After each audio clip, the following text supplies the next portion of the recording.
ঢাকার ধামরাই আমতা ইউনিয়নে বড় জ্যাঠাই জাগরণী সংঘ কর্তৃক আয়োজিত ফাইনাল ফুটবল টুর্নামেন্ট ২০২৪ অনুষ্ঠিত হয়েছে।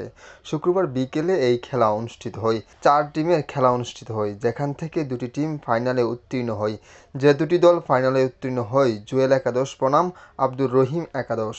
এ খেলা উদ্বোধন করে বিএনপির আমতা ইউনিয়নের সাধারণ সম্পাদক মোহাম্মদ আতিকুর রহমান আনসারী। এ খেলায় প্রধান অতিথি হিসাবে উপস্থিত ছিলেন মোহাম্মদ হামিদুর রহমান জুয়েল।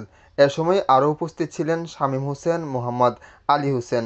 টানটান ৯০ মিনিট খেলার পর জুয়েল একাদশ বনাম আব্দুর রহিম একাদশ ১-১ গোলে সমতায় থাকার পর শুট আউটের মাধ্যমে জুয়েল একাদশকে হারিয়ে চ্যাম্পিয়ন হন আব্দুর রহিম একাদশ।